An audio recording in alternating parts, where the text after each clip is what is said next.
Greetings, Blacklight. We're going to offer you a way to have black supremacy so the righteous can rule.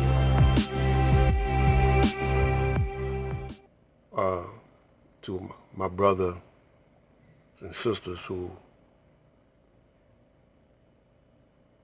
are in focus with what's going on, be careful to throw pearls before swines. But I assume you already know this.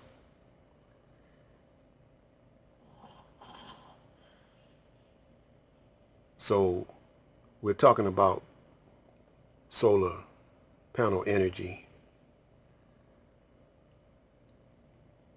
This will lead us into Born Mastermind, Allah. So this is what we got lined up for you for my black folks only. So let's get into it. The Earth intercepts a lot of solar power, 173,000 terawatts.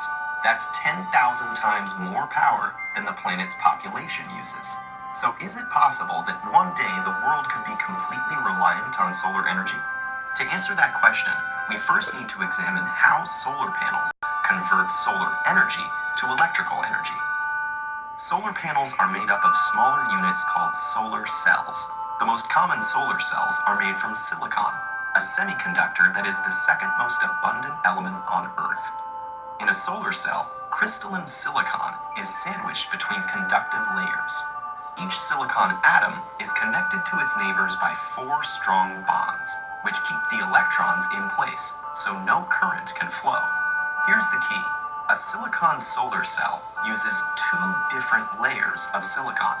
An N-type silicon has extra electrons, and P-type silicon has extra spaces for electrons, called holes. Where the 2 types of silicon meet, electrons can wander across the P-N junction, leaving a positive charge on one side and creating negative charge on the other. You can think of light as the flow of tiny particles, called photons, shooting out from the sun. When one of these photons strikes the silicon cell with enough energy, it can knock an electron from its bond, leaving a hole. The negatively charged electron and location of the positively charged hole are now free to move around. But because of the electric field at the P-N junction, they'll only go one way. The electron is drawn to the N side, while the hole is drawn to the P side. The mobile electrons are collected by thin metal fingers at the top of the cell. From there, they flow through an external circuit, doing electrical work like powering a light bulb, before returning through the conductive aluminum sheet on the back. Each silicon cell only puts, but you can string them together in modules to get more power. 12 photovoltaic cells are enough to charge a cell phone, while it takes many modules to power an entire house. Electrons are the only moving parts in a solar cell, and they all go back where they came from. There's nothing to get worn out or used up, so solar cells can last for decades. So what's stopping us from being completely reliant on solar power? There are political factors at play, not to mention businesses that lobby to maintain the status quo. But for now, let's focus on the physical and logistical challenges. And the most obvious of those is that solar energy is unevenly distributed across the planet. Some areas are sunnier than others. It's also inconsistent. Less solar energy is available on cloudy days or at night. So a total reliance would require efficient ways to get electricity from sunny spots to cloudy ones, and effective storage of energy. The efficiency of the cell itself is a challenge too. If sunlight is reflected instead of absorbed, or if dislodged electrons fall back into a hole before going through the circuit, that photon's energy is lost.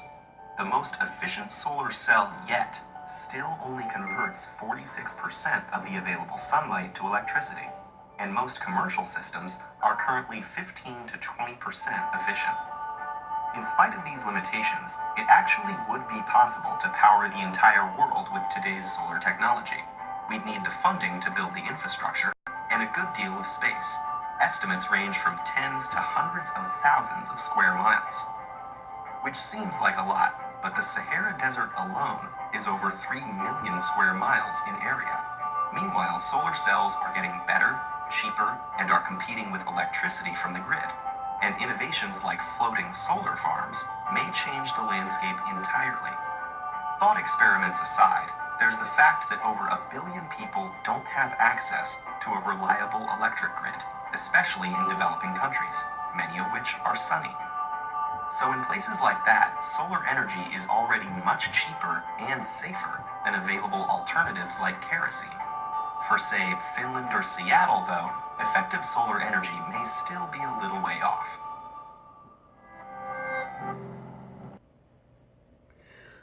So as you see, again, we have given the Caucasian a jump start on our mentality. Our minds are still in the jungle. You see Nature Boy out there in the jungle freaking with everybody, and you know it's sun out there, it's all kind of sunlight out there, but he haven't thought of building a solar panel warehouse. And you see Pharaoh and General City, they haven't thought of this because they're too busy jumping on our brothers, and they also are counting the people. So we're gonna come back a little later in today's series and bring you a brother by the name of Born Mastermind Allah, because I'm coming to a point. If you stay with me, you'll see where I'm coming from. But on the next video, I'm going to comment on this last video, solar panels. Stay tuned.